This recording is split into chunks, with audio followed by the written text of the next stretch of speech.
abrupt ending to the song. I'm sorry, guys. But it's time. It's over. It's time for the RGH podcast, and this is way better than some random beats playing. Today, we're going to talk about all things gaming. This is the RGH podcast every Wednesday night at 9 p.m. Eastern Time. We do this.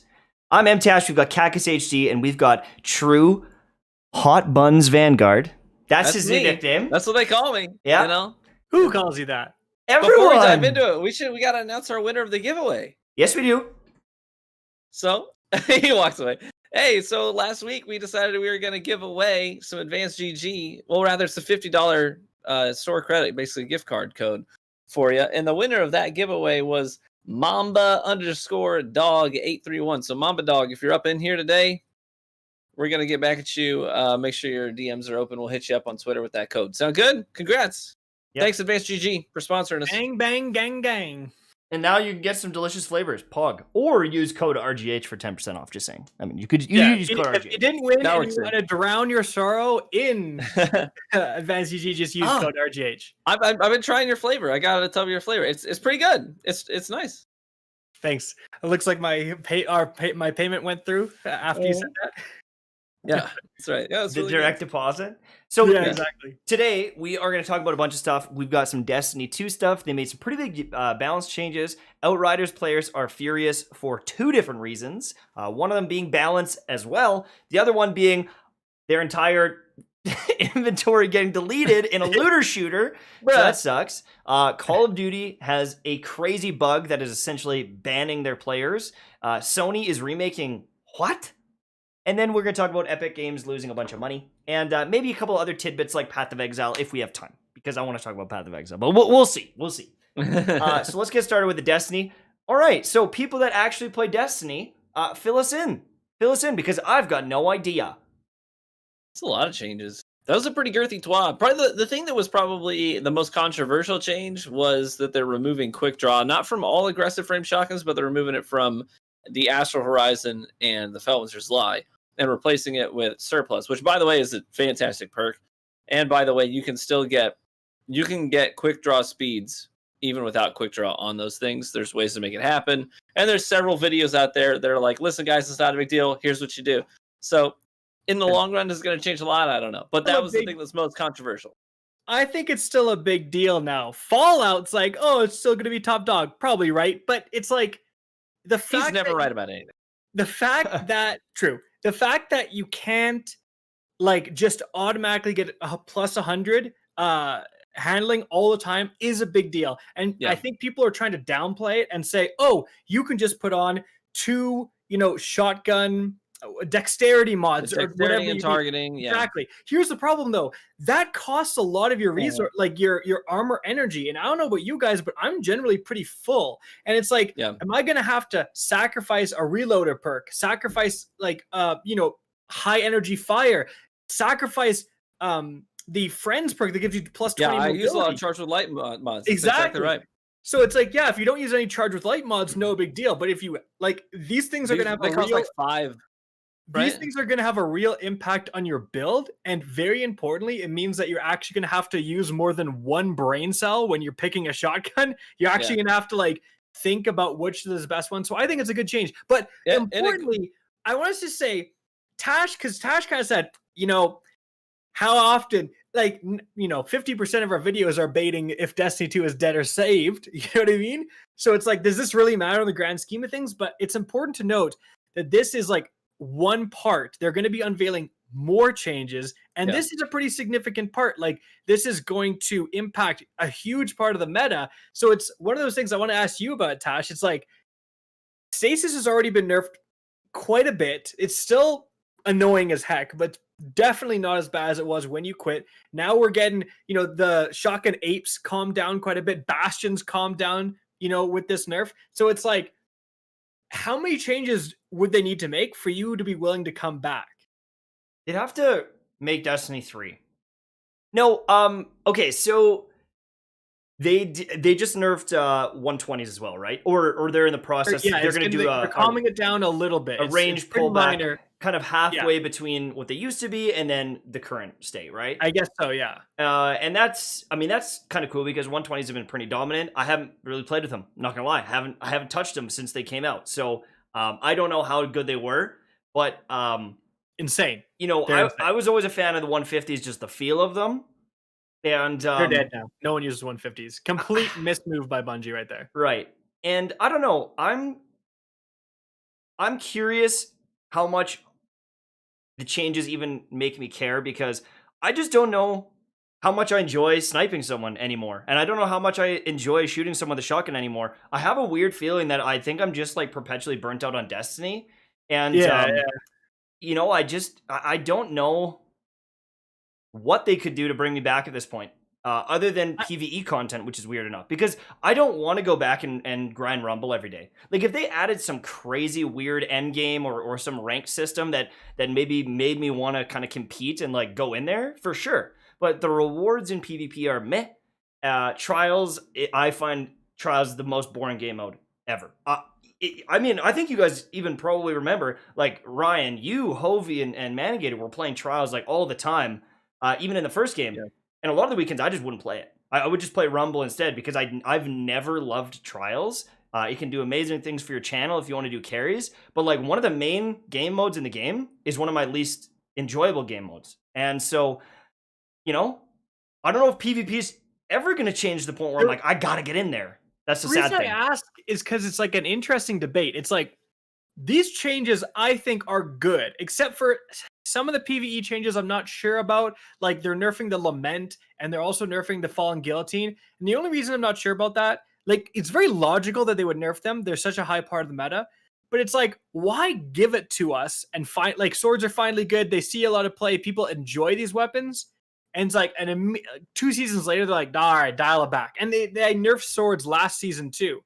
And it's like, yes, the Lament is fantastic, but at some point, it's like linear fusion rifles. That's one of the things they mentioned they're going to buff. It's like linear fusion rifles are so far behind. The concern should be bringing some of those things up to parity before nerfing everyone's favorite thing. And especially in PvE, it's like, who you hurting? The dregs? Like, calm down, right? You know, It's like no one uses Lament in a Grandmaster because you get one shot for peeking your head out of cover anyways. So it's like, oh no, people are going to do a Battlegrounds activity faster? Oh no, Bungie, like, we gotta stop this. It's kind of like, focus your attention on more important things, in my opinion. But the reason, anyway, I'll get off topic. The reason I asked is because, like, are they treading water at this point? In the sense of, they're fixing everything, but we're kind of just getting back to the place we were at before everything was broken. We're kind of getting back to where Season of Arrivals was.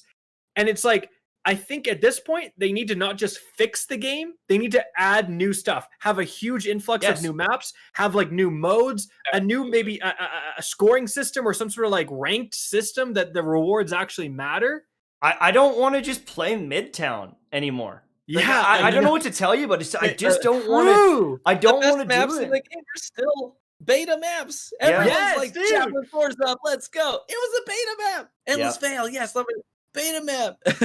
Like, if they added like Capture the Flag or like King of the Hill type game modes, because here's the thing is they have not added new interesting game modes, and when they do, a lot of them fall flat, unfortunately. Like, honestly, I know maybe not everyone loved Rift, but Rift was pretty fun, and I think a lot of people did like Rift.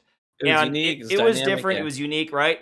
But then they add things like Lockdown, which is just how can I spawn camp you and stop you from locking down the longest and just rack up kills? And like, there's a lot of game modes where you could just kind of abuse them for kills and not even play the objective, or it was essentially just Slayer in disguise. You know, it was just like, if I kill you more, we win.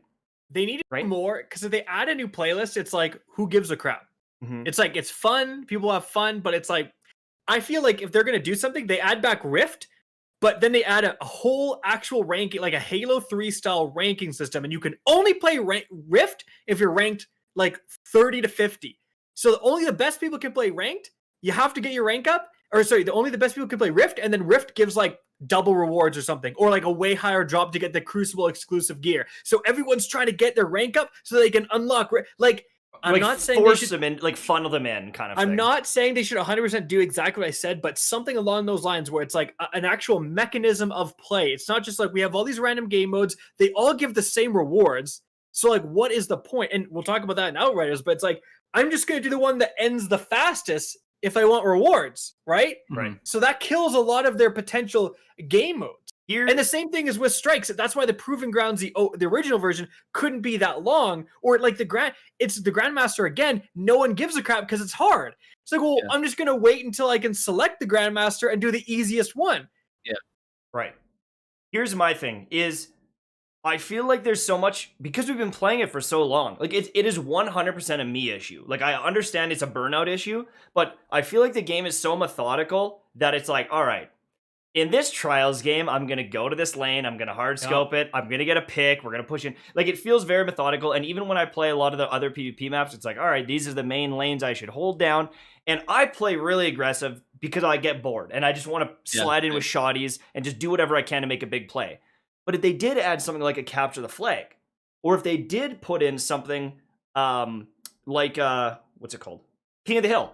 King of the Hill, I think that changes things, because I'm fighting in the hill, and I see people are coming in that hill, and it's like, now I'm popping the super to defend this spot. Because right now, you get a couple kills, you pop your super, and you just push into them. It'd be really interesting to, like, have more defensive supers. Or someone is getting away with the flag, and you use that Yeet Titan, the missile, Crash, right? Thunder Crash, and freaking follow him through the hallways and slam him to shut him down.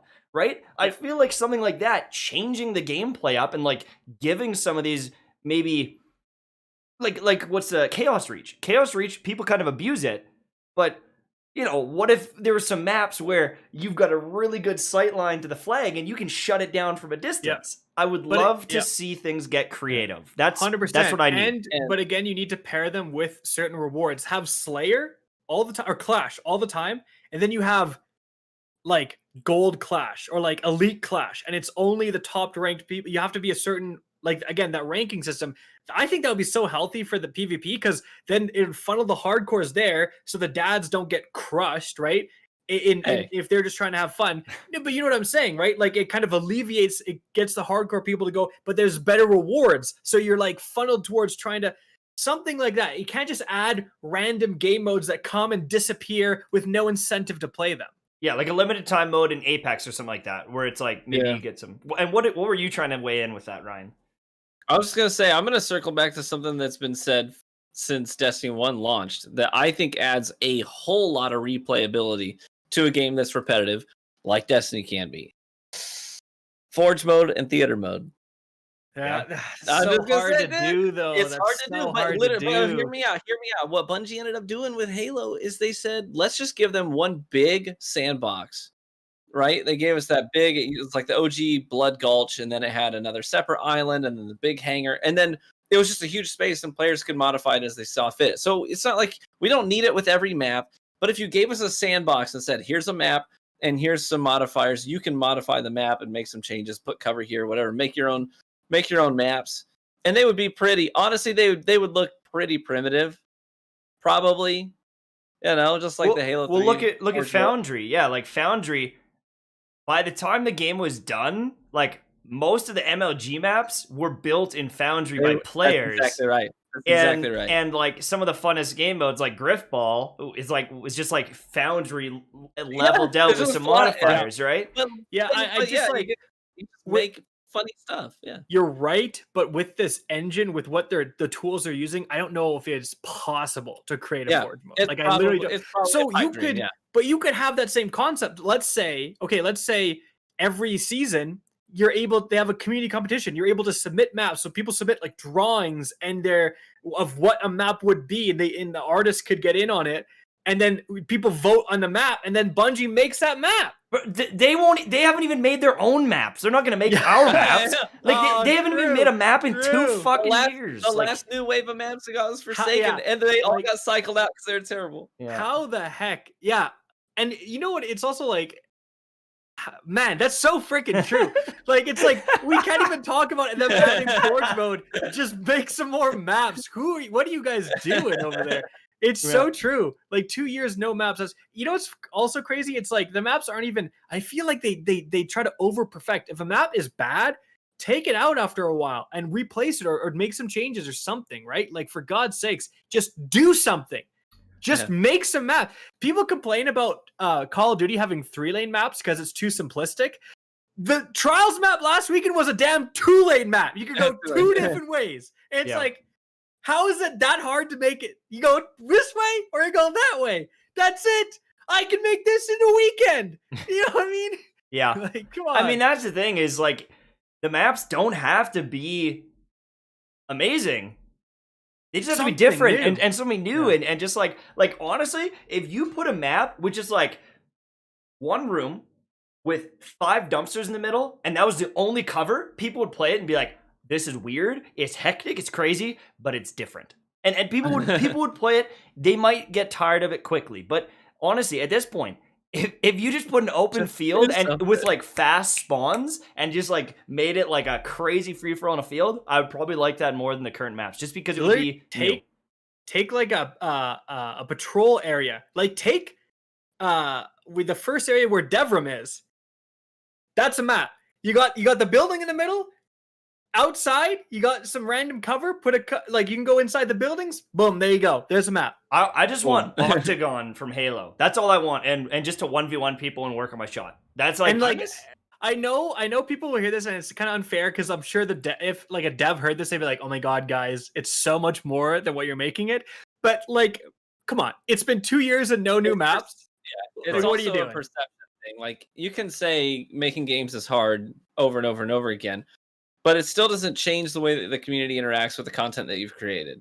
So, I mean, that'll only go so far. Eventually, you gotta appease your consumers, and right now, your consumers are kind of like, we need something new. So that's the big issue. It's like all these changes are great, but it's just getting things back to where they should be. Like, yes, exactly. We're getting things like back on track. We're not. It's just a bunch of course correcting, Yeah, it's getting it back to parity, whereas it should be better than where it was, right? And I saw some of the comments was like 600 RPM autos were like so annoying. It's like, dude, at least people used guns in that meta. Like at least people were shooting at you in that meta. It was annoying, but it was like one of the only 2 metas we've ever had that isn't a hand cannon meta. Yeah, and the hand cannon users were so. And I swear you could put those 600s in this meta with how good 120s are. And they would be fine. Like people would still use 120s. Like maybe people still used 150s. It's just people still use 150s. You had more variety, almost more. You actually did have more variety in the auto rifle meta than you do now.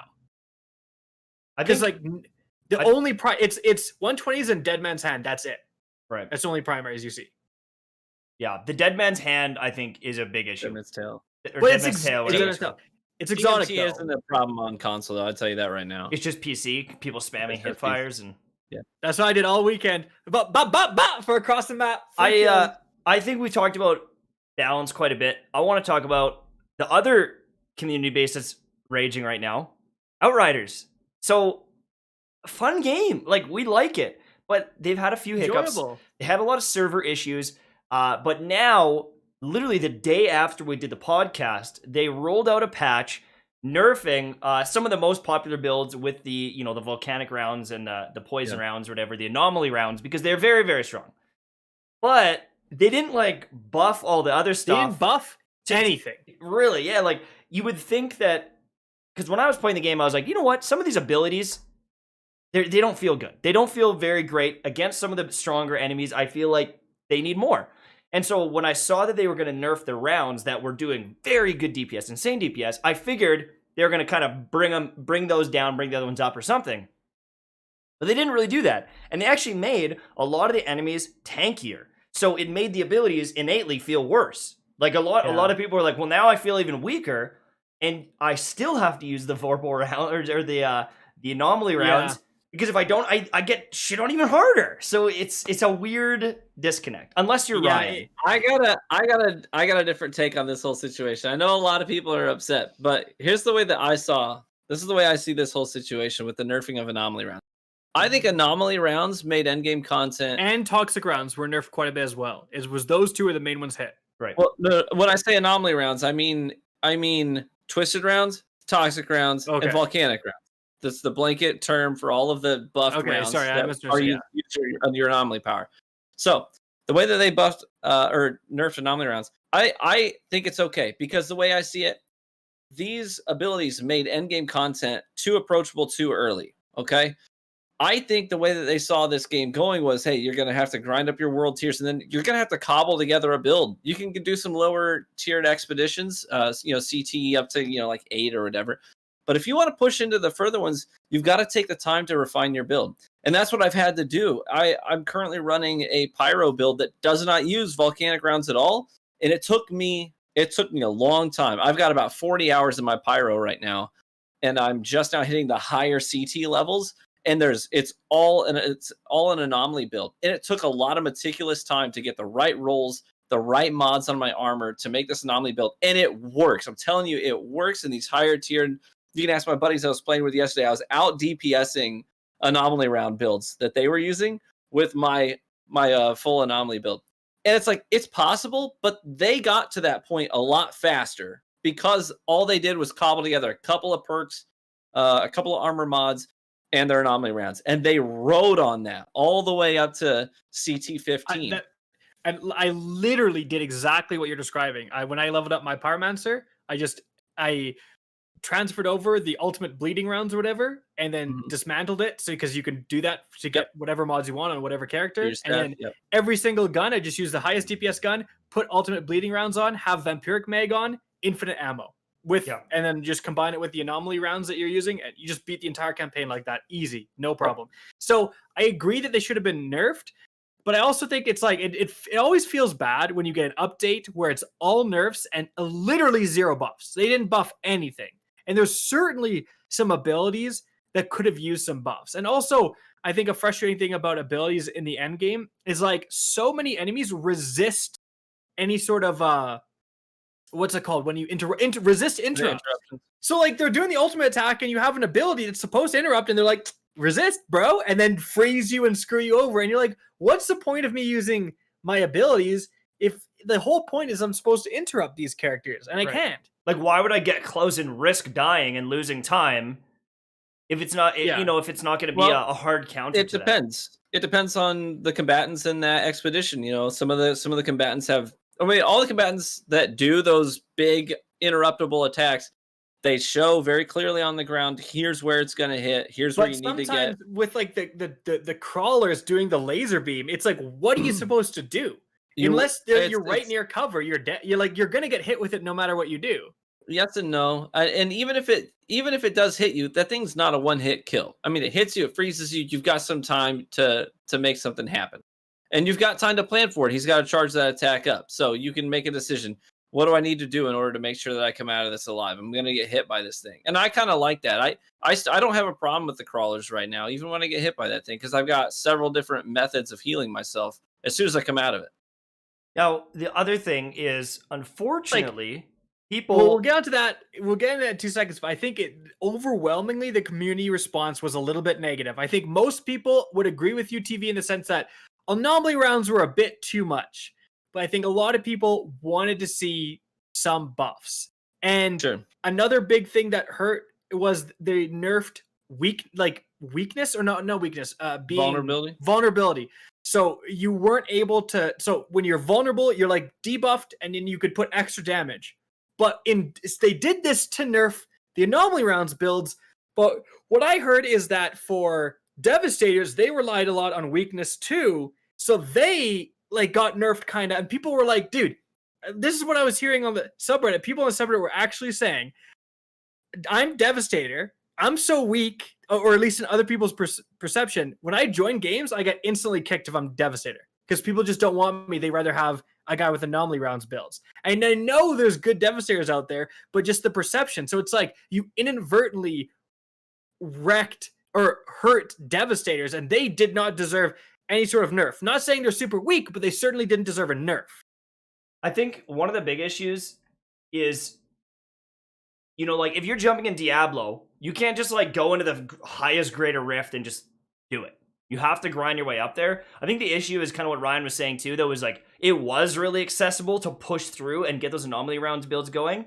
And then they take them away, and then it's like, well, now I just feel weak or weaker than I was. But if they never had that immense strength at the start, people would have to do what Ryan's doing, piecing the build together and like building it and progressing properly, you know? So it's almost like people are like, look how jacked I am. And then like, well, hold on.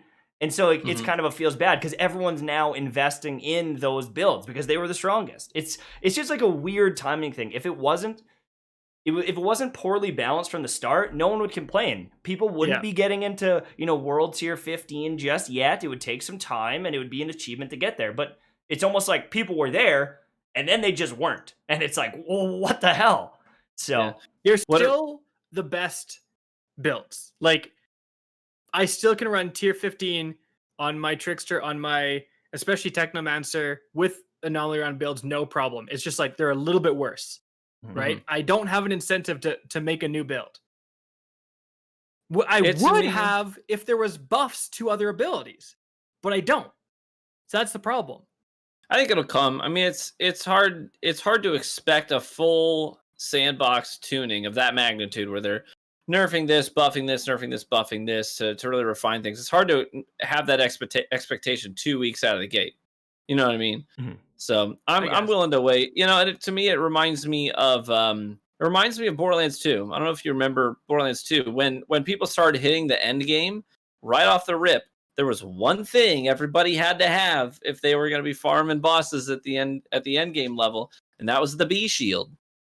Everybody had to have a B shield so that you can do major DPS in these bosses, these raid bosses, right off the rip.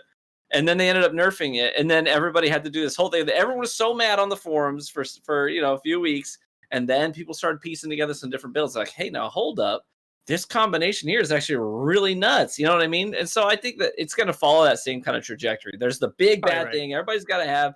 Give it a couple weeks. People are going to start discovering these new builds. They're going to be posts on the forums. There's going to be videos uploaded on YouTube. And people are going to start figuring it out. Yeah, but that wasn't the only issue we had this week. People's yeah. Well, everyone was trying to piece these builds together, and then all of their stuff got deleted. So there's a bug, an inventory glitch. Some of it was just visual. Some of it was literally a visual glitch. If you shut down the game, came back in, a lot of the times it would restore it, which is good. But people didn't have access to their gear, and they weren't able to get it out of their inventory. Gear is being lost, and it's just another issue that these guys have been having that is painting the game in a pretty bad light because, I mean, loot is the only reason you're playing a game like that long term. Is like building your character up, getting more loot, getting the mods, getting all that stuff. And so to have it ripped from you, you've just had hours and hours and hours of your progress lost or seemingly lost for a lot of players. And so, I think a lot of players were impacted by this bug. And maybe it wasn't permanent for them, but they were on Reddit the second it happened, raging, and then it kind of just turned into a shitstorm. Like, there were so many people posting about it, talking about it, a lot of, angry players, and it just paints Outriders in a bad light. People are putting really negative reviews on Steam, and that brings down their Steam reviews, and, it's thing after thing after thing here. The servers, the loot, the nerfs, the devs have stated though that they will be able to restore almost all the gear. I think they said that they have the backend info. People's gear, for the most part, when you log on, it's going to be back. So that's fantastic. But it's just one of those things where it's like, man, I think, maybe, and this isn't necessarily, a message for People Can Fly, but potentially also for Square Enix, like the people in charge or whoever they're renting their damn servers from, right? Like, People Can Fly, I don't think it's their own personal servers. Like, they're renting these servers. So it's like, dude, it's just a little bit more quality control in terms of the server. It's just the server issues. You still get kicked. I still crash every once in a while. And then the inventory things. It's like the game itself, most people agree that the game itself is fun and a pretty solid game. But it's all these external issues. Yeah. It's like, it doesn't matter how good the game is. Insane momentum cuts because of a lot of this stuff. That's like, right. Exactly. That's just as they're getting rolling. It's like, just like, are you going to recommend this to your friends? I would say, I think I even said it in my video for them, The Truth About Outriders. I think I said, like, it might be worth waiting until these issues get solved. Like, the game is still solid. I would pick this up especially if it's on sale at some point. It's $40, it's whatever. Snap it up, because at that point, it will, like, they'll have gotten the stuff under control, hopefully. And I mean, that's how a lot of the reviews are like Skill Up saying, Yeah, I recommend so this game, good, but I just can't. not yet. And so it makes you wonder, where could the game be? And like with a glowing recommendation from people like Skill Up right out of the gate. You know what I mean? Yeah. It's also like the end game changes they're so close to being a solid end game. But for example, like Eye of the Storm, once you unlock Eye of the Storm and you're at tier 15, right? You have to pay a significant amount of drop pod resources, like 40,000 drop pod resources to do them. It's actually not that significant once you start doing tier 15s. But my point is, you have to pay for it. But you don't get any different rewards. You get the same drop chances. So it's like, what? You're literally paying for your pleasure to be able to play this map. It doesn't make any sense. It's like, if I'm paying for it, it should have like 1% higher legendary drop rate or something. Then that makes perfect sense, right? Because then they're also having a big issue. Part of the people were upset with the balancing changes wasn't just for balancing. They redid the end game, like, missions. You have gold, silver, and bronze tier. They readjusted a lot of the easier ones to make them harder to get gold. And a lot of people are saying, like, what is the freaking point of this? Like, you have to be so efficient now to get gold. And now people just migrated from those because they were the fastest to the next easiest ones. Like, it really didn't change the game too much. And I think the better solution would be make the longer, harder ones more rewarding. Because then you're not just going to a tier, you're progressing from the easier ones to the harder, more rewarding ones. You have progression inside that tier. Right. Really quick question, because Ryan, you've played a lot, and you played multiple classes now. I wanted to ask you, do you find the game clunky? Do you find, like, the animations of the enemies, like, just like sus? Because as I was playing, I was like, some of these animations are like a little off. And the more I played, the more I noticed it. And like, an enemy is like shooting, and then all of a sudden he's slamming down, and I'm like, hold on a second. I saw that animation going, but that timing didn't seem right. What are your thoughts on that? Well, I think, first and foremost, I think that every third-person game I've ever played has that kind of vibe to it. Mm-hmm. And I don't know, I think part of it might be simply because of the perspective that you play at in a third person. You're taking in a lot more information, right? It's not from here. The camera's from back here. You know what I'm saying? So you're taking in a lot more. The game's got to render more for you to see. And I think that every third-person shooter I've ever played has always felt kind of clunky. And another part of it is you've even got your own character animations that if you're playing in a first-person perspective, you don't see them. Like, most of the time when I'm running around in Destiny, I'm not seeing what my character's doing and how he looks. You know what I'm saying? But in a third-person shooter, the game has to show you that. And so I think part of it is just because there's so much going on screen, especially there's all the visual cues that the game's trying to show you with the red lines. There's all the audio cues it's trying to do. All of the tells that the combatants have, they all have tells for every attack they do. So, once you learn the game, you know what attack is coming. It's just a lot going on. So absolutely, when it's not a AAA studio that's making the game, you're probably going to have some of that. And absolutely, I mean, I'm not going to sugarcoat it. The game can be a little bit clunky in that regard. And the way that you run up against cover, sometimes you bump it, or sometimes you're trying to dodge roll, but the same input command for a dodge roll is the same command to vault something. So you're like, oh, I need to roll because I got clip. I got clip roller on, so I need to get my ammo back. And your guy just climbs up on top of a box in front of all these guys. Like, hey! And you're like, you learn pretty quickly to never use the cover system. You're like, it's a trap. It just gets you killed. Don't go anywhere near cover. The thing is, I guess, again, it isn't a AAA studio, but it's just like, when you compare the game to like Ghost of Tsushima, I get it. That game is like literally like 99 out of 100 good. And if you look at God of War, like, incredible. But when you feel those games and you feel how incredible the combat is and how like every input is like, yes, perfect. And all of that stuff, it makes me wonder, when are we going to get that in a looter shooter? When are we going to get that in a third person shooter where it feels that good? It's interesting. I don't know. You're right. Because it's like, When they add in the loot and they try to add the end game, it's something's falling off. It's like they can't do it all or something. I don't know. Because it's so complicated to balance. It's like when if you're working on Uncharted, if you're working on Ghost of Tsushima, and you don't have to balance these crazy mod interactions, like, can you imagine the devs trying to get the mods under control? And they probably had all these crazy different, if this works with this, and you know what I mean? So if you're trying to do that, that's so much development time and they don't just have the mod combinations, they have exotic abilities and set bonuses and 50 perforos that are coming at you at once. It's trying to render out. Yeah. God, yeah. Like, so you just have so much to work on with that. Like, something inevitably falls behind. But at the same time, like, I don't know if I would like Outriders as much if it didn't have that loot aspect. If I wasn't improving my build and stuff. If I didn't have, like, I get legendary. Every time I get legendary, I get hyped.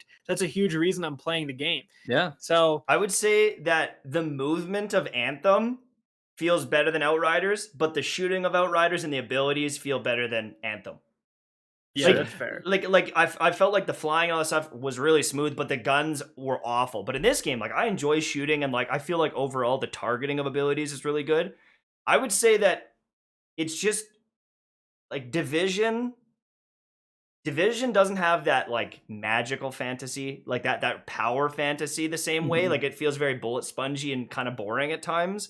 But Yeah. I'd say Division definitely feels pretty close to where we're going, but I don't know. There's just always something off, as Ryan was saying, like about the third person stuff. It just something's But it's buggy. not a turnoff for me. No. Like, the game is still I mean, even for example, the Diablo 2 tech alpha was this past weekend, and it was fun. But it's an old game, even remastered. It's an old game.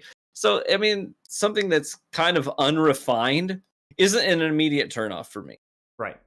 Yeah, We got to move on though. Yeah, someone's like, Uncharted never felt clunky. That's the point. Uncharted has to balance like 3 guns. Like, you know what I mean? Like, Right. it's not about the loot aspect. Do you want to talk about Diablo and Path of Exile quick, or do you want to move on to the COD stuff? Before we move on to the COD stuff, we should mention our wonderful sponsor that at the beginning of the video, we had a winner for the $50 free. We're going to DM him later. We already announced it, but well, I think we are sponsored by Advanced GG. They are the super OGs. They've sponsored us before we even existed. Part of the reason we were able to do this and cover the costs is that Advanced was able to sponsor us. So huge shout out to them. The best and the only clinically proven gaming supplements out there. People like hear this and are kind of like, what does that mean? Listen, they did lab tests with one of the main ingredients in Focus, which is the new level stuff, where you get faster reaction time, you make less mistakes in an esports setting. So if you are drinking another brand of this type of stuff, you're just getting caffeine and filler. This is the vitamins. This is the real stuff. All right. You want to improve your performance? This is what you get. And so huge shout out to them. What code do we use? And you use code RGH to support all of us. Do we have That's how we do it, baby. Do we have the other one? Or are we doing that one today, or are we doing another episode? No, that's not yet. We'll talk about that. Okay. All What right. do you mean? Nothing. Don't worry about it. So now, do we want to talk about Diablo and Path of Exile, or do we want to go into COD?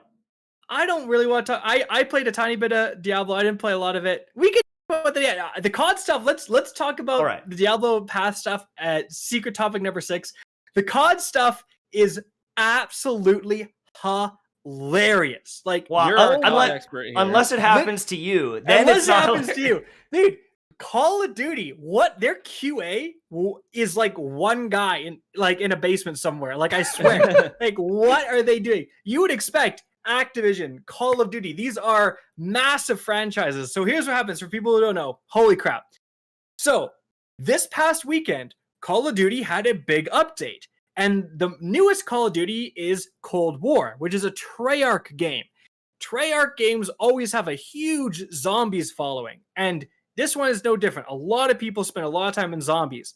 So there was an update. After this update, people found that when they got to a higher round in zombies, and not even that high, like when people got to round like 50, 60, to put this in perspective, there's an achievement that unlocks an emblem for getting to round 100 in the game. So it's not like that unreasonable to reach these rounds. People were getting a glitch. They would get an error code, and then their accounts would be banned. Like, this error code would somehow ban their accounts. Like, they would not be able to log back on.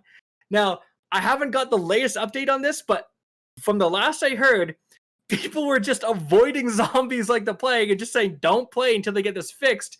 And people who had their accounts back were trying to get, or banned, were trying to get their accounts back, but it's Activision customer support, which is notoriously terrible. It's like no one could get their, like it was so bad. Streamers were making new accounts and like speed running bans. Like how fast can I get banned? Funny. I literally watched a clip of some guy. He's on level 60, banned. And he's like, oh, there we go. That's the record. Got it, baby. Let's go. It was so consistent that you're able to do that. You're able to make a new account and just play zombies, and you'd pretty Ban much on guaranteed command. be banned. Unbelievable, dude. Yeah, that is bizarre. Super bizarre. You gotta wonder, like, what one thing fell out of place for that to happen. You know, Dude. these games are so complex these days. You gotta wonder what one line of code somewhere just fell out of place to make to precipitate that. You know what I mean? You know, the only thing I could think of would be something along the lines of like, because you can get some upgrades and stuff in zombies, maybe it's registering the game like, wait a second, how come you have that much ammo for that gun? You know, like in multiplayer, you can't have that much, and then it's like, wait, that's not, you can't have that much ammo, and You're then banned. you know, it's like banning them, or like you're doing too much damage with a gun, and you're like, wait a second. And the game's like, some like code for insta bans and multiplayer like bled over to zombies, even though they're so different. Maybe, dude, but like that's like that's as bad as it gets. Like even with the inventory thing, you're getting it back, but like you literally you weren't allowed to play once this happened to you. You try to get back on the game, and it was like, no, you couldn't even like, oh, I'll play multiplayer now. You were just banned from the entire game. Can you imagine getting banned like on a Grandmaster run? Like you get the boss at 20% health, and every time on command, ban. Right? Banned. Because you lose all that time, right? Raging, dude. That'd be so It'd be bad. a big deal. Right. Because I don't know how long it takes to do 60 rounds, but like maybe you're just trying to get to that 60th round because you've never made it there. You get there, banned. Like that's the right? And that's exactly the people who aren't going to know about it. The hardcore people are on the Reddit. They know about this. The casual person who got to round 60 for the first time is now the guy at risk, right? Yeah. He doesn't know. For sure. So absolute craziness. And the interesting part is like I've talked about, I'm pretty much the only one who plays Call of Duty, but it's such a big game. And I've talked about, you know, the crossbow. Oh, Mike. Okay, so I actually got a message. This is great. Uh-oh. Breaking news. So I just got a message from someone, one of our astute listeners said, the latest update on the zombie bans, some dev said that there's nothing wrong with the bans and that they're intentional, just straight up not taking responsibility for the issues. What? Really? Yeah. Oh my Now, god. again, this is a random message. Maybe some were intentional. Maybe some people were cheating in zombies. But again, there's like streamers making new accounts and like high profile streamers sometimes too. Like people that wouldn't have hacks in there. Like it just said, and they were playing zombies totally normally. Like the clip I saw, that guy was not doing anything that was just cheating. Right. He was playing normally. So That's bizarre. wow, they're just pretending like it's not an issue. That is bizarre. Now we gotta have to keep up on this because there's gonna be Dude. people I want to complaining. follow up. And like the point I was making before, I've talked many times about like just how Call of Duty has dropped the ball over and over. Like I also mentioned there was a video I saw, Exclusive Ace made a video on just talking about everything that was broken with the new Warzone update. And again, Warzone is one of the most popular video games right now, period. Like the player numbers in Warzone they eclipsed anything Destiny could dream of, right? This is a huge game. An update came out, and it was the entire purpose of the video was just talking about what is broken. It was like sleight of hand that's supposed to reload faster doesn't work. This perk doesn't work. This perk that increases melee damage doesn't work. It just was listing off all the things that got broken in the latest update. That's like, what is their quality control there? Super weird. Crazy. Now, speaking of quality, some of the remakes that have been made are mind-blowing. You think of Ocarina of Time, maybe? Amazing remakes.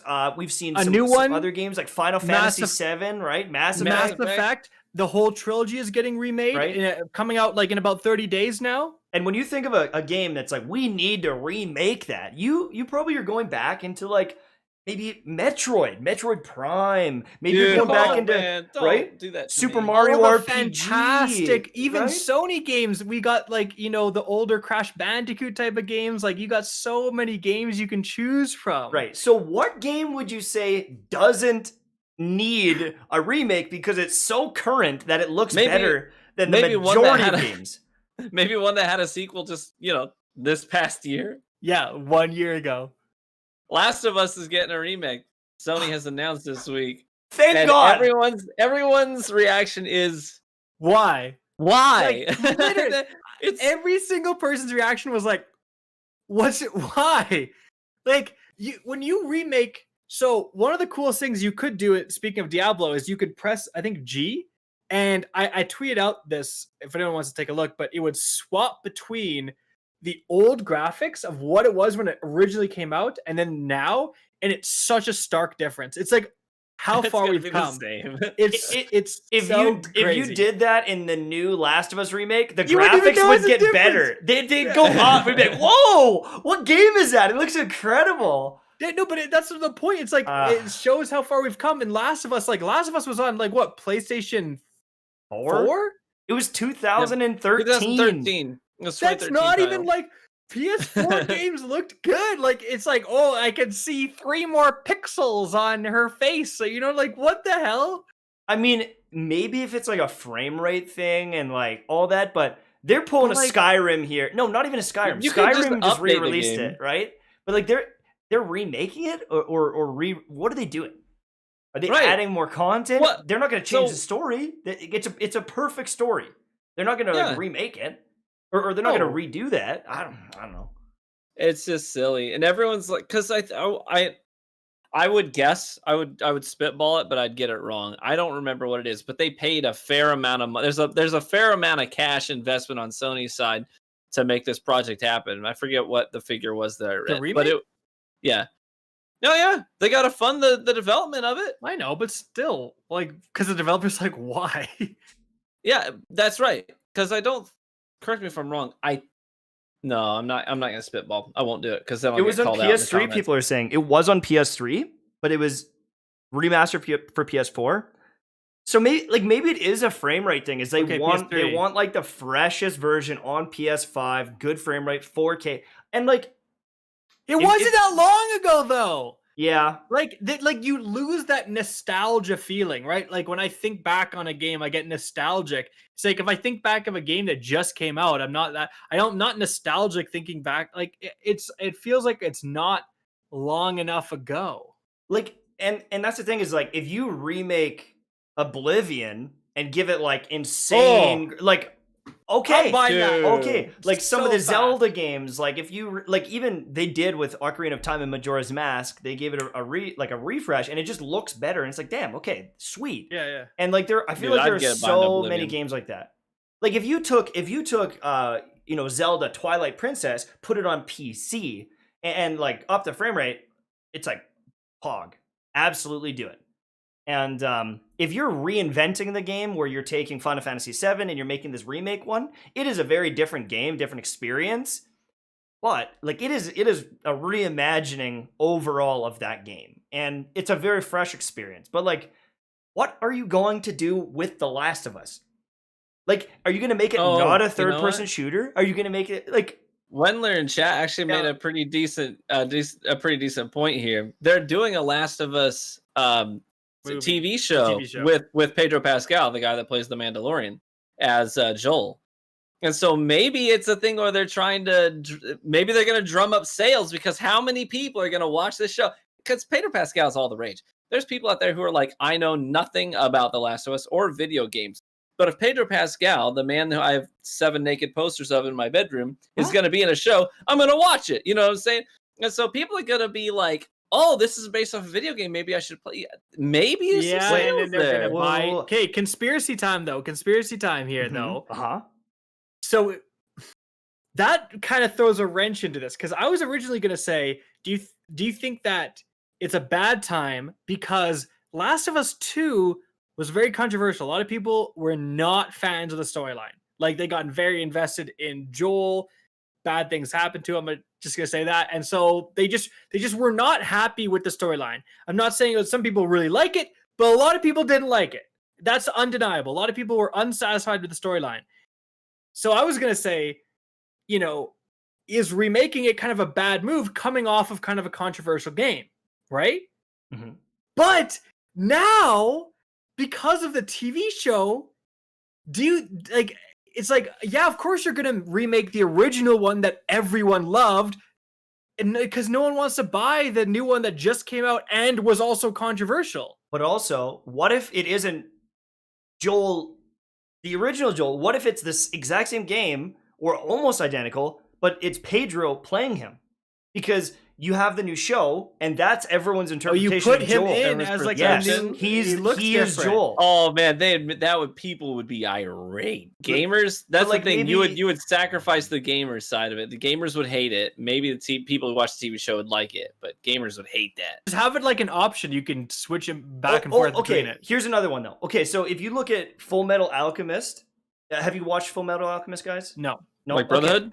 Yeah, so there's Brotherhood, but there's also Full Metal Alchemist. So with the manga, whatever you want to call it, they were writing that, and they started making Full Metal Alchemist alongside. But at some point, they caught up, and they're like, well, we're going to have to just, if we want to keep going with the anime, we just have to keep going with the story and interpret it the way we are, right? So they got that story, and then Brotherhood is true to the manga, right? So I'm wondering here, will the show have its own storyline, and so they're going to make The Last of Us based on the TV storyline? But just like a much more famous example, instead of Full Metal Alchemist, Game of Thrones, they were sticking pretty close to the books. And then they ran out of material, and then they just torpedoed the entire franchise. True. Like, I just want to really quickly, like, that's so crazy. I think of how big Game of Thrones was. People would have watch parties. And now you don't even see Game of Thrones memes anywhere. Like, it just has like removed itself from the ether from like how bad that last season was. That's crazy. But like, that's a very good point, because like if Pedro Pascal is playing Joel, then they can't, like, once they get to The Last of Us 2, Pedro Pascal's gone. That's right. So like, what are they gonna do? Yeah, it's going to be very, very interesting. I'm thinking that remake of the game with Pedro is my guess, based on the story from the show. Maybe they're working with the writers of the game and the show. You think there's together. Gonna be like you think there's going to be potentially some different or new missions or something, or like completely maybe like different story? Maybe it's a completely different story. Why not just make a new game then, like a prequel game, something? Sure. I don't know. I have no idea. Well, that's very interesting. Let's jump on to the Epic losing, what was it? $330 million. So what happened there? Basically, it all has to do with the Epic storefront. Epic has made a ton of investments into the Epic Game Store, and quite frankly, they just haven't really turned out very well. The amount of people using the Epic Game Store, and from what I read also, the free games that they're giving away, right? It costs a lot of money for them to give away a game, especially a big game like they give away Grand Theft Auto for free for a certain amount of time. They've basically got a, it's a little different, but it's essentially almost like that Epic has to buy all these copies so they can give them out to people. They got to cover the losses for the developer. Yeah, they got to cover a lot of money. Right. So that they keep doing this. There's like a new free game, I think, every month. And so they're competing with the titans of industry that also do this. Xbox does this. Sony does this. Steam couldn't care less, right? So Steam's untouchable. Exactly. So it's like they're losing money solely because of the Epic Game Store. Fortnite is still going stronger than people want to admit, even though, everyone says it's dying. There's some other Epic Games properties that are quite strong, but it's just the storefront. Epic Game Store is losing money. The only time I log into the Epic Game Store is when there's a good free game and I buy it. Yeah. And I tell all my friends, oh, Hollow Knight is in the Epic Game Store. Buy it. Get it. Like, you have to get it. Yeah. Like, I don't know. I haven't been on the Epic Game Store, I think, since Borderlands 3 launched. Was it Borderlands 3 that launched on that? Yeah. It was, yeah. I want to say that was the last time I logged in was when I played Borderlands 3 on PC. Yeah. And that's been a long time. It's not like Steam is this golden goose, but it's just like, I don't know. Dude, the Steam servers are down every 10 seconds. Like, it's not, it's like, I don't get this obsession with Steam, but everything's on, it's like most things are one place. And now, especially, you have Steam and you have, and there we have Light. Now my wife's flashing me. Get out of here. All right. So you have Steam, you have Demonetized. demonetized. You have Xbox Game Pass. That's another huge one. Mm-hmm. And that's taking, like, it's become a conglomeration, right? Xbox Game Pass got EA Origin stuff. So Origin's gone. It's on Xbox Game Pass pretty much. And Steam. It's like the EA games are on Steam now. So you don't need that. It's rumored that Ubisoft is doing the same thing, right? With Uplay? With Uplay going to Xbox Game Pass, though. So it's like its competitors are getting like bigger. Like, so now Epic Games, it's not competing with Origin, it's competing with Steam that's gotten even bigger, and Xbox Game Pass that also has so much stuff. But also Xbox Game Pass has 19 million people paying every month. So if they give away a free game, they're still getting $70 million in revenue every month. So it's like, we don't give a shit. Like, that's the thing, is if Epic loses 330 million over the course of the year, whatever it is, well, Microsoft is giving away free games all the time, but they're making $1 billion in revenue. Like, it's insanity. You can't even compete. And someone in chat's like, they're loaded from Fortnite. Yeah, they're just laughing at this whole debate. They don't care about No, they're not. Let me tell you something. A business cares about losses. A business cares about losses. You want the proofs in the pudding. What happened to Mixer? Who owned Mixer, by the way? Microsoft, yeah. Oh. Do you think that was really a huge blow to them financially in the grand scheme of things? I mean, it probably wasn't huge. They're stacked, but they saw an investment was just not, I mean, they weren't getting returns on it. And they had people telling them, look, you're not going to see returns on, we predict you're not going to see returns on this investment for years. And they said, all right, let's close it down. Let's fold it. We got to find better stuff to spend our money on. Let's pay out, right? Let's pay out $40 million contracts and just cut our losses. Let's just pay out Shroud and Ninja and just move on. Mm-hmm. Yeah, someone made the point where it's like, well, Epic makes the tech that's behind 89% of the games out there. Exactly. Like that's the point we're talking about here. The games they make are wildly successful. The game engines they make are wildly successful. It's just that storefront that no one wants to use. Yeah. And so it's like, why do the storefront? Like, why not just have Epic? Yeah, double down on the great things. Yeah, why not just have Epic games in Steam? I guess it's because they don't want to have to pay Steam. Steam takes a cut. Mm-hmm. But potentially you can negotiate that they take a... Could you imagine if you went to Steam and say, hey, we'll sell our games on Steam. You take 1% instead of 30% or whatever it is. If I was Steam, I'd be like, hell yeah, their Epic Game Store gone. We're monopolize this whole thing, basically. Like, this is a big segue. This is a big segue because I think this works too. To talk about Path of Exile. So, but the thing is if a company gets complacent and they never change, they never innovate, you need companies like this to come in and be like, listen, we want to be the best storefront. We want to do it. So Steam has to be like, all right, Jesus. Or maybe Xbox Game Pass has to be like, well, then we need some good developers to come in so we have good games, right?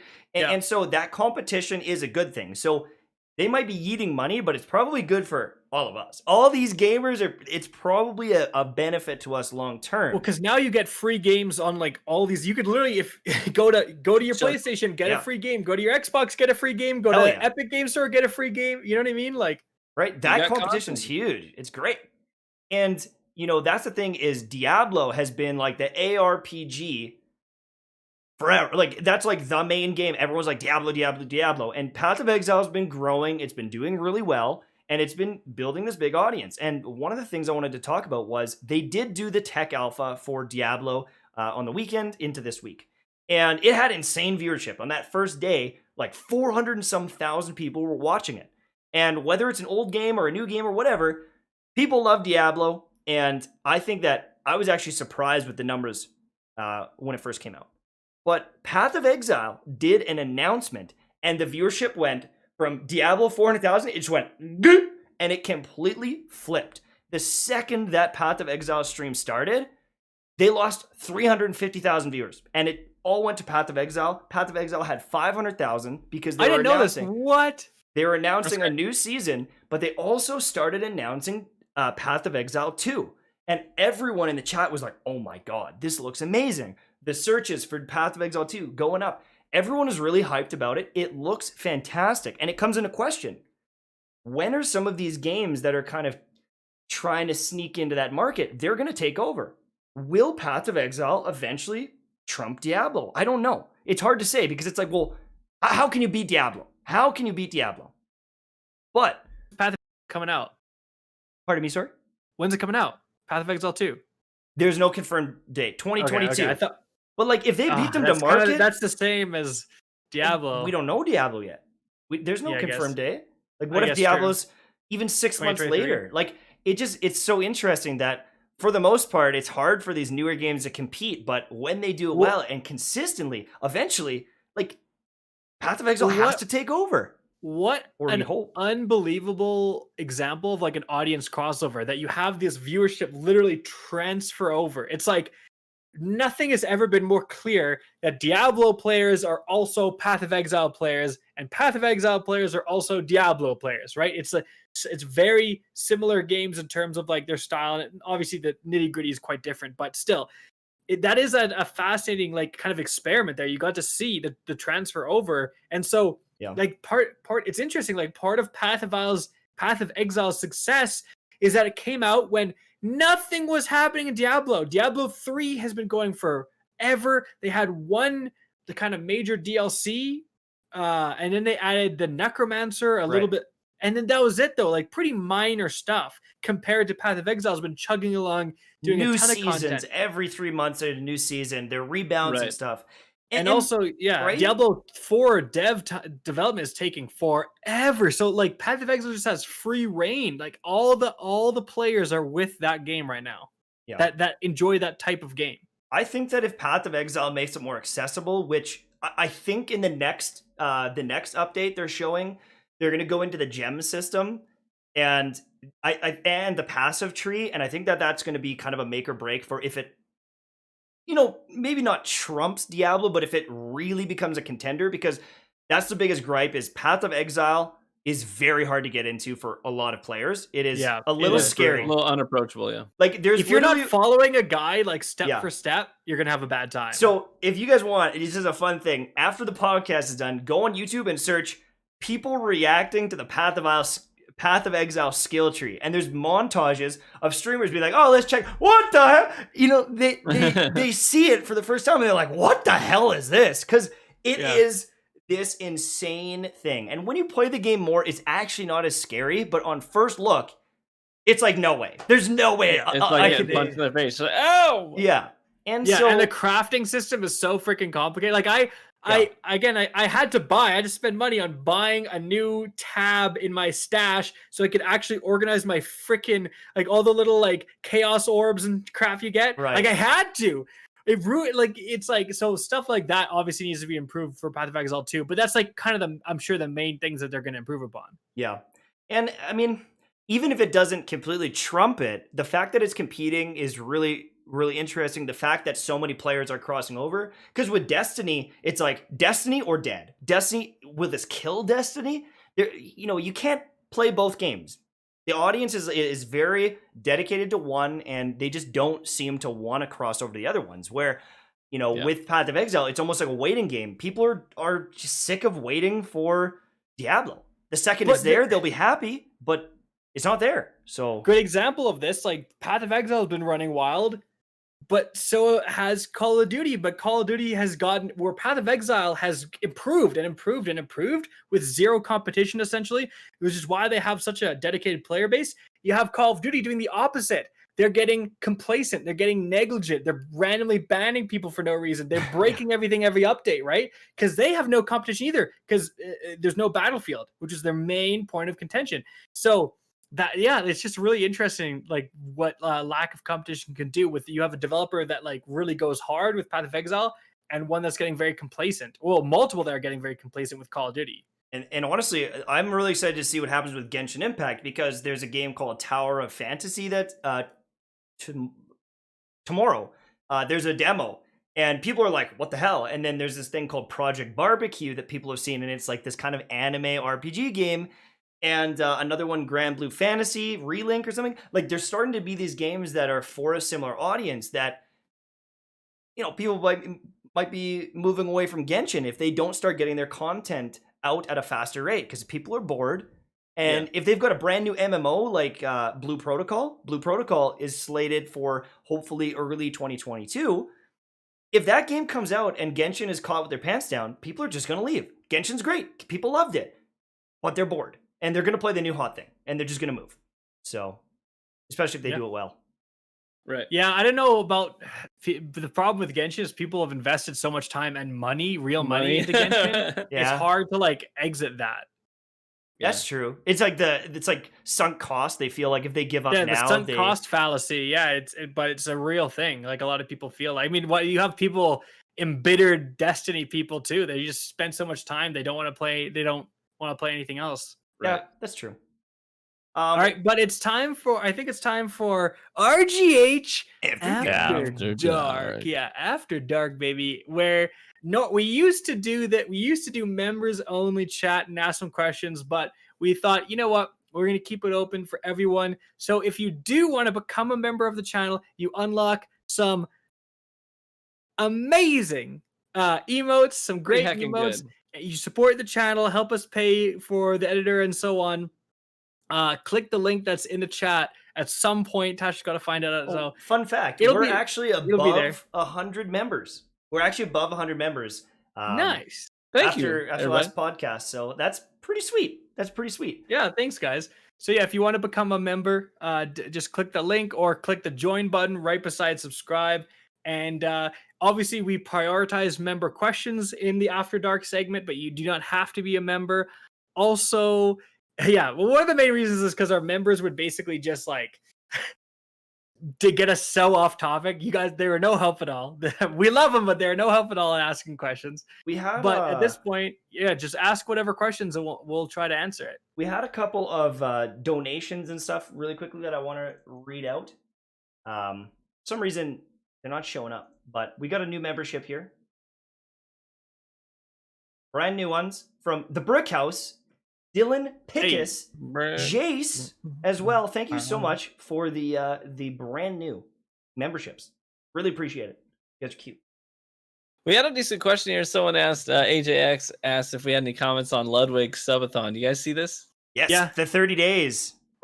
That's insane. So he was streaming for 30 days straight. That's crazy.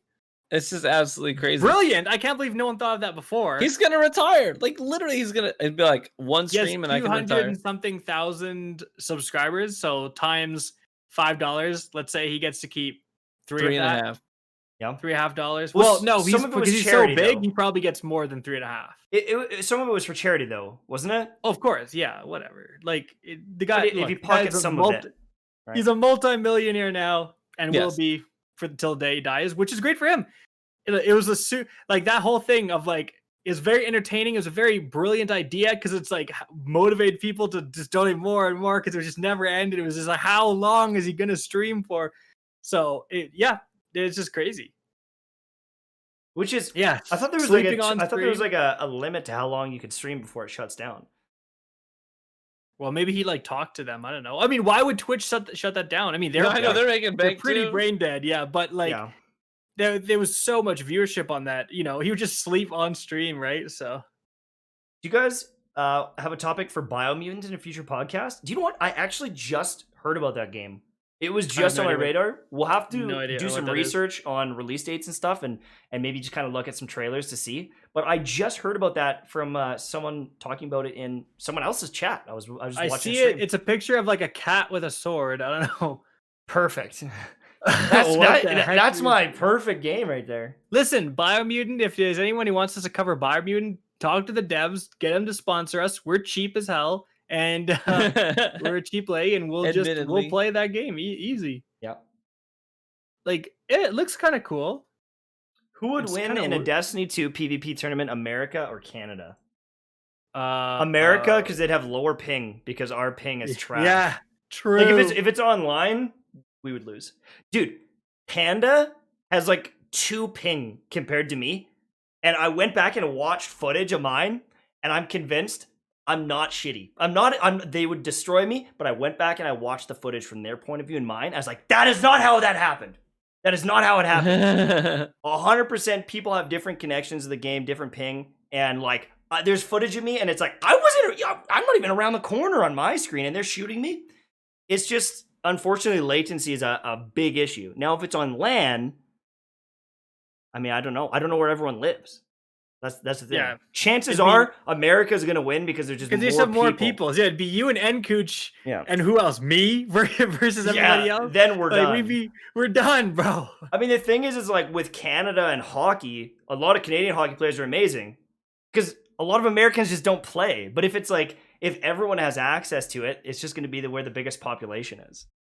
So. Yeah. Next question. What do you think about Vault of Glass coming back? I almost want to do like 3 weeks of grinding to get ready for it. Like I'm considering it, but you can grind pretty easily nowadays. Like it won't be that bad, and once you get to the max, it's only going up 10, right? So yeah. I'm excited for it. I think it's old enough that it'll be a nice little bump of nostalgia. I really though the caveat though is like Vault of Glass itself, I think was a very solid raid, but I think people might be expecting a bit more from the more recent raids. So I think one of the biggest factors is its loot. It has got to have solid loot. Like Bungie better not cheap us out with the Fatebringer in the sense that the original Fatebringer had explosive rounds and Firefly at the time. Firefly. Now those are 2 different and Outlaw. So those are 2 different perks. Explosive rounds is its own perk.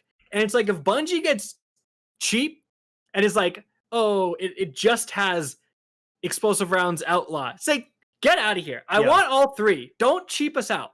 Like, I want the real thing back. Because it wouldn't even be that powerful. Make it a 150 there. Now it's nerfed. Like, I don't care. Just don't cheap us out. Give us the real deal, like actual powerful weapons.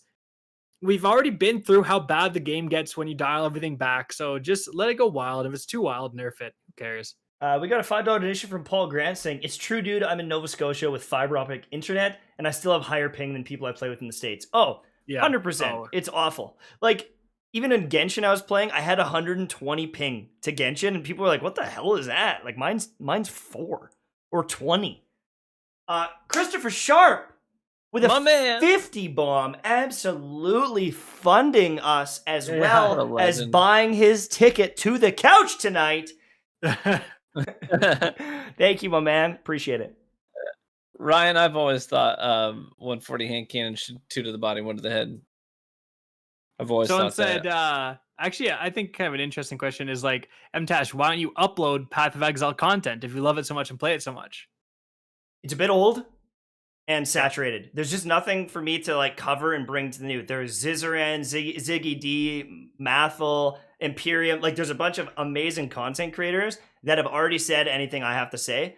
And I would look like an idiot if I tried to make videos in comparison. Because they know everything, every little thing. And I play a lot. Like I've got 700-800 hours, but they have 5,000 hours. And, with Path of Exile 2, I would consider it, especially if it's a very different game, helping people understand the systems.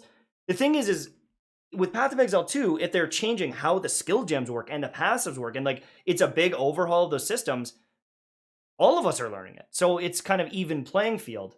And it's also something people need to understand is sometimes like the views just aren't there. It's a more niche audience, it's a smaller audience, and it's like that's Magic the Gathering. I play so much Magic Arena. I don't make Magic Arena content because, like you said, there's already a lot of fantastic creators that already cover it. And if I did, even if I made like the most cracked deck tech you've ever seen, my audience doesn't cross over. Just like your Genshin, your Genshin audience, your Destiny audience will cross over with Path of Exile. Same with like my Destiny audience. Will not cross over randomly with Magic Arena. There's gonna be some crossover, but it's just not worth it. Like, it's more going into making videos than just like randomly uploading games. Like, there's a lot that goes into it. Right. Mtashed, can you grow a beard? It's pathetic. Yeah. It's pathetic, and it starts turning really copper and gross, and my wife won't kiss me, let alone so I don't grow it. She likes the clean cut Tash man. So. But Tash, how do you go from 0 to 0 then? Like, that's the truth. We'll get into that story another time, but let's just say. Well, I want to say, Adion said, Kackis interrupts so much. You're damn rootin' tootin' I do, baby. That's why we've got a Kackis interrupting emote. So put your money where your mouth is. Become a member so you can spam the Kackis interrupting emote when I interrupt to call me out for it. You know what I mean? Oh yeah. Our the links in our YouTube uploads don't work. Mtash's link to his channel works perfectly, but the link to Kackis's and the link to my YouTube channel, they don't work. They haven't worked since episode 1. Yeah, like it's like, why is it ... Like that's very interesting. Tash's worked perfectly. Bizarre. I have no idea. Oh my god. I've heard good things about the new Monster Hunter. I know a lot of people are really digging the new Monster Hunter. I haven't jumped into it. No, Monster Hunter Rise, the game. Mm-hmm. Yeah, I haven't dived into it because I've been playing so much Outriders. I'm over 80 hours into Outriders right now. They added some pretty cool mechanics to it. I haven't played it. I've just kind of I watched Watts play it for a bit. She did like a big stream with the launch, which was awesome. But yeah, I don't know. I just didn't get into it, and I think with Monster Hunter World, it was more like, coming to PC. Like, it was like this big launch that everyone was kind of hyped about. With this one, it's just kind of back to the old Monster Hunter route. And if you want to play that game, that's awesome. But I don't know. I just didn't want to dive into it that bad. Please put timestamps for the re-uploads, please, bros. I'll tell you what. Here's the deal. Become a member so we can pay our editor to actually do that. I'm telling you, the very first, I'll tell you this, for this upload right now, the very first person to put timestamps for every single topic, I'll reach out to him and I'll PayPal him $5 for it. Incredible. We'll hire you. Hey, we'll hire some rando. You just got to copy the top comment or whatever. If someone puts timestamps and then paste it in the description, then it works. But put it as the pinned comment. If Tash the point is you put it in the description and then it breaks up the timeline. It actually shows the topics in the player. Right. So that's what people want, I could do that. I could do that, but you can't even. Tash can't even fix. Yeah, it's literally a 404 not found when I try to go to my channel link in the description. So if you can't even get the link right for 30 episodes in a row, you guys have the password. He's obviously not gonna do that. You guys have the password. If you want to fix it, you can go in and do it. You guys know what it is. The password is Thick Daddy Kackis 69. I'm the only one that even goes to our YouTube channel and checks all the comments and all that business. Yeah, because you get into that. No, actually, I will. Before you correct me, I will say Tash did a little bit of interacting on the account this past week. One time, I said one thing. Jonathan Littlejohn, honestly, this has become my favorite podcast as of late. Thank you so much. Also, my friend Justin Petty just donated $6, probably to say, are we going for a bike ride or not? Well, we're actually still doing the podcast, so be patient. So when you guys get together, is it Petty? Is it Petty and Eddie? Petty and Eddie. Yeah. No, Petty and Eddie. It's Petty and more petty because I'm nice. a petty piece of trash. Nice. Yeah. Heck yeah. Buy yourself something nice. $5. I'll buy you a chocolate bar. We'll go ride by the 7-Eleven. How's Sounds the weather? Like, how's the weather been over there, Ryan? Is it starting to warm up nice? Is it? Yeah, we've had some nice days outdoors with the kids, starting to ride bikes, which is great. You know, we've been cooped up for so flipping long, and I'm in the market now. If anyone has any recommendations for a good bike for some not dirt trails, paved trail riding for cardio, because my current one's starting to get a little jalapedated. Yeah. Someone said, when RGH merch wins the X Gucci crossover, like RGH X Gucci, I gotta do a little work in that stereo. Maybe not for a while, but we have no idea. We're doing this. The thing is, we're doing this mainly for fun, right? Like we're not like, I think I honestly think it's kind of a point of awesomeness that not everything is like hyper monetized and there's all this like, you got the official merchants. We're just kind of like having things as we go. We're doing this for fun. We're here along the journey for you guys. We don't even have the freaking links in our description, right? But it's like kind of part of the charm, I think. We're not here trying to like extract every dime from you guys. We're just here as three friends talking about the craziest But seriously, stuff. buy Advanced GG and use our code. Yeah. But except for Advanced GG, we are. I mean, if we wanted to, and this was like our only thing, we would promote it all the time, every video. Like we could grow this thing way faster if we really wanted to, and like maybe we should, but.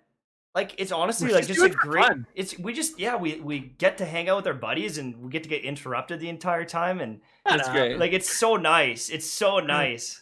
But we have to shout out Christopher Sharp for funding or providing 90% of our funding with another $50 donation. Damn, bro. $50 funding my Gucci. Maybe we will. If Christopher Sharp keeps it up, maybe we will get the RGH X Gucci crossover. That's right. I'll buy a ticket. I'll have to wear my slides. I'll buy a ticket to like Rome, wherever they're headquartered, and just come in and be like, you guys like podcasts? You guys like games?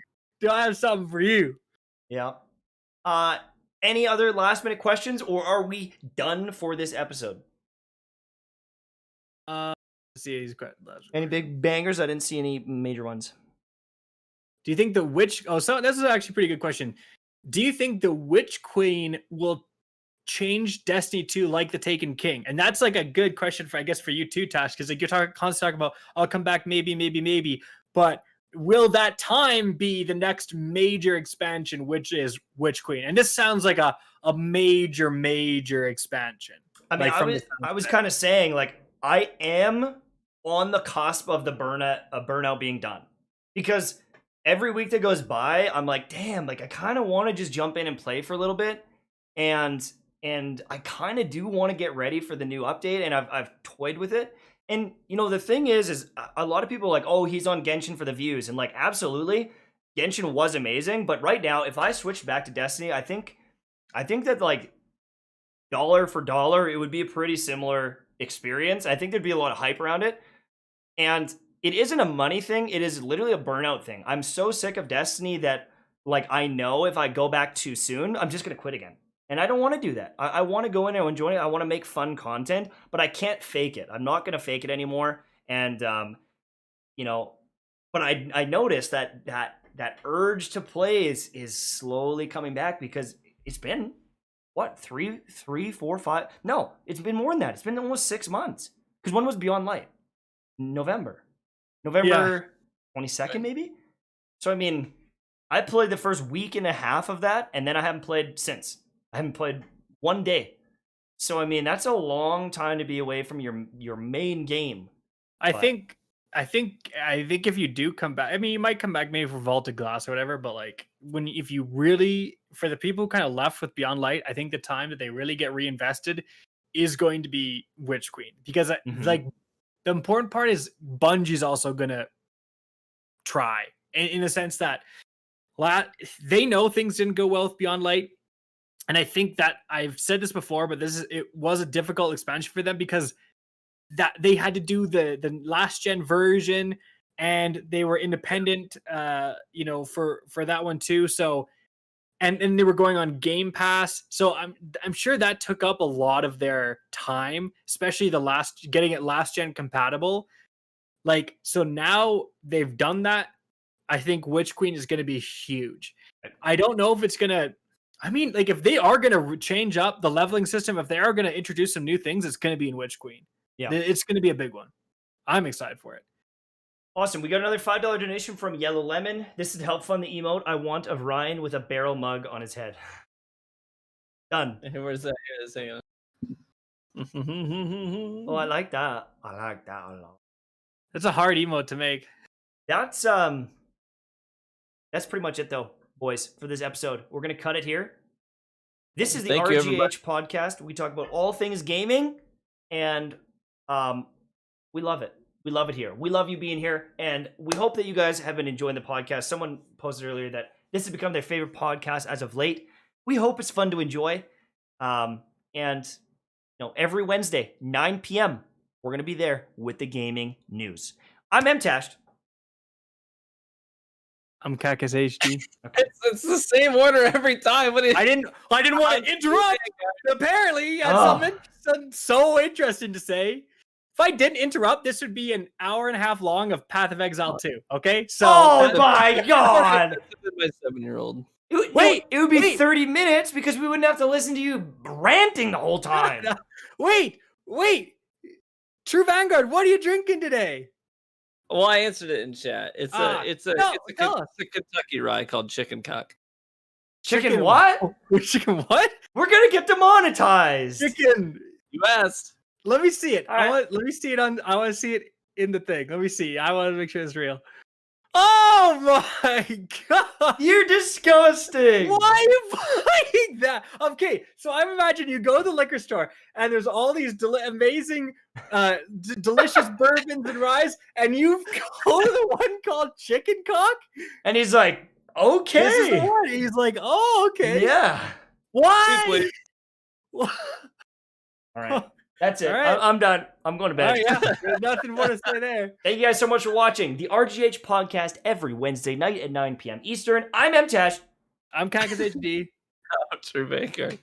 And we love chicken.